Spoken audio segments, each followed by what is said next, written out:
lagi bersama saya Rinda Rizka CGP Angkatan 9 Kabupaten Sijunjung.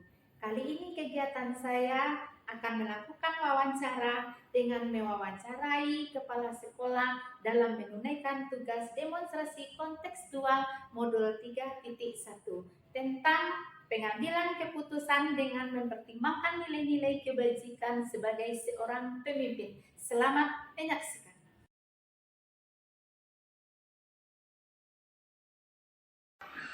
Selamat pagi Bu, apa kabarnya? Selamat pagi juga Ibu Rina Rizka. Alhamdulillah hari ini sehat. Baru selesai kata-katanya.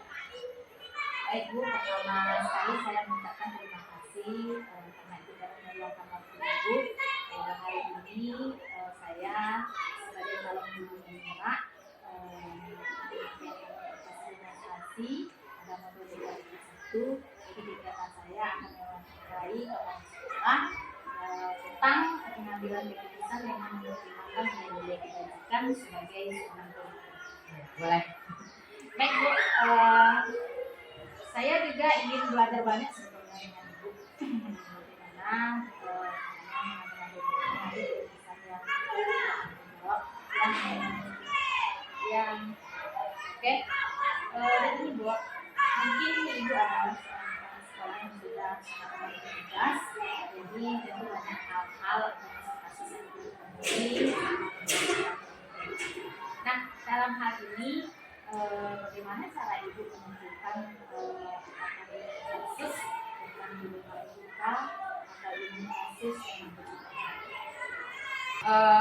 Selama ini sebenarnya belum lama saya menjadi kelas baru sekitar 1,5 tahun. Tetapi di dalam pengambilan keputusan, bagaimana bisa membedakan apakah ini dilema etika atau ini rujukan moral. Yang saya tahu kalau dilema etika itu kan kita berani mengambil keputusan walaupun risiko yang ada atau bertentangan dengan peraturan gitu. Sebelum saya ke sini atau awal-awal saya bertugas di sini, itu ada sebenarnya dulu saya yang melakukan dilema etika ini, yaitu dimana kami kekurangan guru kelas pas saya di sini, ada pindah dan ada juga yang mutasi, ada juga yang pensiun sehingga terdapat kekosongan 4 kelas ketika itu. Apa yang saya lakukan ketika itu yaitu mengalihfungsikan atau memberdayakan guru olahraga ini menjadi guru kelas 4 dan guru agama menjadi guru kelas 2. Itu kan sebenarnya dilema etika karena mereka di samping menjadi guru kelas harus menjadi guru bidang studi, samping menjadi guru bidang studi harus menjadi guru kelas. Itu kan dilema etika karena ijazah mereka adalah tidak sesuai untuk guru kelas. Baik Ibu, dalam mengambil keputusan itu, langkah-langkah apa yang Ibu ambil untuk melakukannya? Yang pertama tentu kita selalu diskusi dengan teman-teman ya, karena ini berkaitan dengan keterlaksanaan pendidikan atau tugas proses belajar mengajar. Ya tidak mungkin kita anak-anak ini tidak mungkin tidak belajar. Bagaimana anak-anak ini tetap belajar walaupun dengan keterbatasan yang ada gitu. Langkahnya yang pertama tentu kita diskusi sesama guru, kemudian saya tidak lupa juga untuk mengikutsertakan komite. Kemudian berikutnya tentu saya konsultasi juga dengan pengawas karena beliau adalah atasan kita sebagai kepala sekolah atau guru. Kemudian lagi tidak lupa yang lebih penting lagi kita berkoordinasi dengan dinas pendidikan. Apakah hal ini boleh saya lakukan atau tidak dengan keadaan yang darurat seperti ini? Ternyata yang saya diskusikan itu baik dengan teman-teman komite dan pengawas maupun dinas pendidikan, mereka menyetujui itu demi kepentingan anak didik kita. Baik Bu, dalam Ibu mengambil keputusan hal efektif apa yang Ibu ambil dalam kasus dilema etika? Yang efektifnya yang kita pikirkan ini adalah bagaimana proses pembelajaran tetap berlanjut, Rinda. Walaupun kita melaksanakan itu kan melanggar sebenarnya, bukan melanggar secara hukum tidak ya, cuma secara peraturan saja. Karena kalau tidak kita laksanakan, tentu siswa akan merasa rugi dan proses pembelajaran tidak akan terlaksana dengan baik. Jadi agar efektifnya ya begitu kita alihfungsikan atau kita berdayakan guru kelas guru agama ini untuk menjadi guru kelas 2 dan guru PJOK untuk menjadi guru kelas 4 ketika itu. Saya sendiri juga mengajar kelas 6 yaitu Bu Rinda. Itu hal efektifnya begitu untuk bagaimana proses pembelajaran ini bisa terlaksana dengan baik. Jadi keputusan itu sudah baik sekali ya Bu. Nah, dalam mengambil keputusan ini Ibu kira-kira hal menantang apa yang Ibu rasakan? Hal tantangannya juga ada Mbak, karena setelah saya diskusikan dengan teman-teman guru agama, kita mengajar kelas 2 ketika itu. Guru PJOK kan mengajar kelas 4. Di sana tantangannya yang berbeda karena mereka ini guru agama dan guru agama oke saja lah karena mengajar kelas 2 jadi materinya kan tidak terlalu sulit. Guru kelas 4 ketika itu memang sempat mengeluh bagaimana apa yang dikeluhkan oleh guru kelas 4 guru PJOK ketika itu dalam pembelajaran matematika, dalam pembelajaran IPA. Bagaimana saya bisa mengajar Bu sementara latar belakang pendidikan saya adalah PJOK, sedangkan ini matematikanya kelas 4 ini saya tidak mengerti. Apa yang saya lakukan ketika itu yang merupakan tantangan saya yang mengajar matematika di kelas 4. Jadi bagaimana ini tugas kepala sekolah bisa terlaksana, mengajar di kelas 4 juga bisa, khusus matematika, mengajar kelas 6 juga harus saya laksanakan. Itu tantangannya berbeda. Baik Ibu. Nah, dalam menyelesaikan kasus ini, apakah Ibu memiliki jadwal tersendiri? Jadwal maksudnya? Dalam menyelesaikan kasus ini, misalnya Ibu setiap hari Sabtu berdiskusi, Ibu memiliki jadwal seperti itu. Kalau jadwal tertentu tidak ada Bu Linda. Kita mengambil keputusan itu skala prioritas sebenarnya.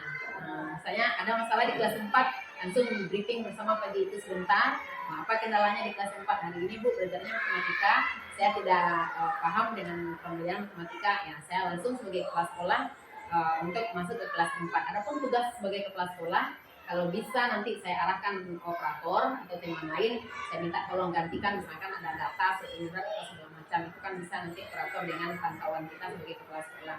Tetapi kalau yang kalau siswa sampai tidak belajar itu memang tidak bisa saya toleransi gitu. Biar saya meninggalkan pekerjaan saya sebagai kepala sekolah, yang penting siswanya tetap belajar. Itu yang saya lakukan.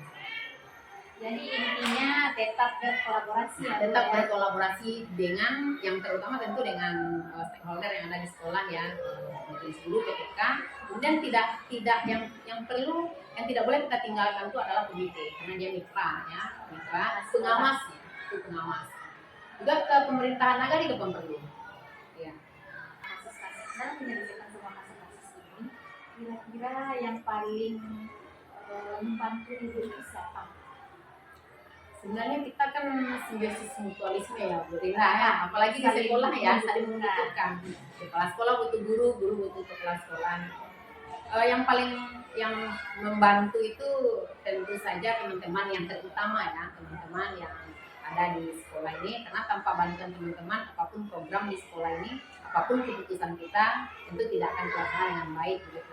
Di samping itu juga kita tidak bisa meninggalkan komite, karena bagaimanapun nanti bentuk pertanggungjawaban kita itu kan kepada komite, walaupun bukan hanya masalah keuangan tetapi juga masalah kegiatan yang ada di sekolah, karena dia mitra. Tentu komitenya harus tahu dulu apa langkah apa yang akan dilaksanakan oleh kepala sekolah, dan tidak lupa itu kita harus berkonsultasi dengan pakar-pakar pendidikan, dengan tokoh-tokoh masyarakat, dengan pemerintahan nagari, dengan pengawas, dengan dinas pendidikan. Jadi apa nanti keputusan yang diambil, biarpun itu dilema etika, kita ada orang yang memberikan dukungan, penguatan gitu, karena ini harus kita laksanakan walaupun bertentangan dengan aturan gitu. Baik Ibu, dari sepanjang pembicaraan kita tadi banyak hal-hal yang sudah Ibu sampaikan. Kira-kira yang dapat Ibu ambil dari perjalanan dari mengambil keputusan yang bertanggung jawab pembelajaran ya. Ya, Pembelajarannya begini Bu Ina, sebagai atasan atau sebagai pimpinan di sekolah, ada hal-hal nanti yang sangat penting yang krusial itu tidak ada di dalam program, tidak terencana, harus kita laksanakan. Nah, contohnya yang dilema etika tadi, saat kita kekurangan guru, bagaimana proses pembelajaran bisa terlaksana dengan baik, bagaimana peran kita sebagai sekolah untuk memanajemennya gitu, bagaimana peran kita sebagai kepala sekolah untuk mengatur teman-teman, untuk mengkondisikan sekolah, untuk mengkondisikan teman-teman supaya PBM ini tetap belajar, kasihan anak-anak ya. sudah datang tiap hari tetapi pembelajaran hari itu tidak terlaksana, hak mereka tidak bisa diterimanya dengan baik, itu saya tidak mau. Jadi itu yang pembelajaran yang diambil itu gitu. Bagaimana kita menjadi seorang pemimpin itu terlaksana kegiatan pembelajaran dengan baik, bagaimana sekolah ini aman, bagaimana tidak ada pro kontra di antara teman-teman. Itu yang itu kan terjadi pro kontra sebenarnya ya. Guru agama saya berdayakan menjadi guru kelas 2, sementara latarnya adalah SPDI gitu.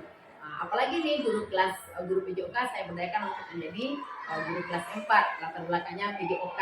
Kan tidak sinkron dengan pendidikannya. Itu pembelajaran bagaimana kita sebagai seorang pemimpin bisa memberikan penguatan atau arahan kepada mereka supaya mereka mau mengajar di kelas 2 dan kelas 4 ini, sementara itu bukan bidang mereka. Itu tindak pembelajaran, itu pimpinan kita, di situ manajemen kita sebagai pimpinan. Baik sekali Ibu. Biasa saja Bu Suka Rina. sekali begitu Kepala Sekolah SD 18 Pematang Bandar ini. Saya mendapatkan begitu banyak ilmu dari beliau pagi hari ini. Mungkin demikian saja pembelajaran kita hari ini Bu. Terima kasih atas waktu yang telah Ibu sediakan. Assalamualaikum warahmatullahi wabarakatuh. Waalaikumsalam warahmatullahi wabarakatuh.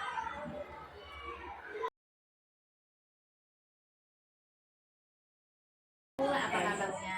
Pagi Linda, alhamdulillah sehat. Linda gimana kabarnya? Alhamdulillah sehat juga Bu. Sama sekali ingin mengucapkan terima kasih kepada Ibu karena pagi ini Ibu telah meluangkan waktu Ibu di tengah-tengah kesibukan Ibu sehingga kita bisa bertemu di ruangan ini pagi ini Bu. Begini Bu, terkait dengan tugas saya sebagai seorang calon guru penggerak angkatan 9, saya sekarang sedang menyelesaikan tugas demonstrasi Bu yang tentang keputusan yang bertanggung jawab yang mengandung nilai-nilai kebajikan. Nah, di sini Bu, saya sekalian ingin belajar juga dengan Ibu karena Ibu adalah seorang kepala sekolah yang sudah lama sekali bertugas dan Ibu banyak memiliki atau mengalami langsung hal-hal yang sangat real dalam menjalankan tugas. Nah, begini Bu, apakah selama ini Ibu pernah mengalami dua hal yang mengandung nilai kebajikan tetapi dia bertentangan begitu? Oh, pernah sekali Linda. Maklumlah sudah lama Ibu, sudah 7 tahun jadi kepala sekolah. Itu sudah pasti itu Ibu alami. Contoh di sini ada 18 personilnya. Tentu tempat tinggalnya berjauhan, ada yang dekat. Jadi yang masalahnya yang jauh ini Bu Linda. Contoh yang tinggal di Morobodi, yang di Sijunjung. Nah itu sekali-sekali karena hari hujan, karena dia berkendaraan, dia naik motor, mungkin ban motornya bocor, tapi dia tetap memberitahu ke Ibu, mungkin nelpon, mungkin WA, ban bocor Bu, agak terlambat seperti itu. Jadi Ibu bersyukur teman-teman ini memberitahu ke Ibu. Kalau tidak memberitahu ke Ibu, tentu Ibu merasa kemana lah guru ini. Jadi itu kendalanya yang jauh, mungkin hari hujan. Nah itu. Jadi terlambatnya nggak terlalu jauh Bu Rita, cuma 15 menit, 10 menit. Jadi yang menggantikan ada guru yang dekat, yang sebelahnya itu supaya dia bisa mengikuti dengan tenang. Jadi Bu, mungkin permasalahan yang ada di sekolah, kepala sekolah dalam mengambil keputusan dalam hal yang sama-sama benar ini kira-kira bagaimana Ibu mengambil keputusan? Kalau yang sama-sama benar itu seperti yang nama personil kita banyak, yang ini benar, jadi kita biasanya sebelum pulang kita mengadakan rapat, kita bagi semuanya dulu, kita berdiskusi mana jalan terbaiknya. Jadi intinya apa saja di Ibu di sekolah ini berdiskusi. Ibu tidak bisa memutuskan sendiri-sendiri karena Ibu di sini tidak bisa sendiri menjalankan tugas sekolah ini. Jadi itu makanya Ibu berdiskusi dengan semua teman. Jadi intinya Bu selalu berkolaborasi ya Bu dengan Baik Bu, nah apakah Ibu memiliki jadwal tertentu dalam melaksanakan keputusan ini atau ada langkah-langkah strategi ini seperti apa? Ya pada jelasnya sebulan sekali itu pasti ke Bu. Sebelas kali ya Bu. Sebulan sekali, paling banyak itu 2 kali sebulan, sekali 15 hari kalau nggak ada masalah atau karena ada hal-hal penting dilaporkan di hasil rapat. Nah, jadi kalau untuk rapat Dewan Guru itu biasanya sebulan sekali. Sebelas kali. Nah Bu, begini Bu, dalam menjalankan suatu keputusan itu Bu atau rencana-rencana Ibu, apakah ada tantangan yang Ibu rasakan? Tantangan sudah jelas ada tantangannya, tapi walaupun ada tantangan yang seberat apapun, kalau kita bermusyawarah tantangan tadi akan hilang. Jadi semuanya kita jalankan dengan bermusyawarah dan keputusan bersama. Kira-kira siapa saja yang sangat membantu Ibu dalam melakukan ini? Di sini biasanya pada umumnya semuanya sangat membantu, tapi Ibu lihat di sini tentu Ibu lihat yang seniornya. Artinya siapa yang sudah lama di sini, karena yang lama ini dia tahu keadaan guru-guru di sini, murid di sini, wali murid di sini, dan pemuka-pemuka adat di sini. Jadi Ibu biasanya tanya ke yang senior. Jadi berkolaborasi dengan guru yang lebih senior, kemudian baru nanti berkolaborasi lagi dengan teman-teman semua begitu ya Bu, semua warga sekolah ya Bu. Apakah Ibu melibatkan juga penjaga sekolah Bu? Sangat melibatkan, karena penjaga sekolah itulah yang menentukan keberhasilan kita di sekolah ini tentang keamanan. Baik. Dari sepanjang pembicaraan kita tadi Bu, kira-kira apa pembelajaran yang Ibu ambil dari pembicaraan kita ini? Ya, kira-kira yang diambil itu yang pertama sekali yaitu segala apa saja yang akan kita rencanakan kita berkolaborasi, berdiskusi, tidak ada memutuskan sendiri-sendiri. Walaupun sekecil apapun masalahnya tetap dimusyawarahkan. Jadi intinya di sini apa saja kegiatan kita masalah dimusyawarahkan. Jadi intinya kita di dalam menyelesaikan permasalahan, baik itu dilema etika maupun tuntutan moral, itu kita musyawarahkan bersama. Dan saya banyak belajar juga dari pengalaman Ibu. Semoga pengalaman Ibu ini dapat juga saya ambil kebaikannya dalam menjalankan tugasnya. Baiklah Ibu, terima kasih untuk waktu Ibu yang sudah membantu saya dalam menyelesaikan tugas saya. Assalamualaikum warahmatullahi wabarakatuh.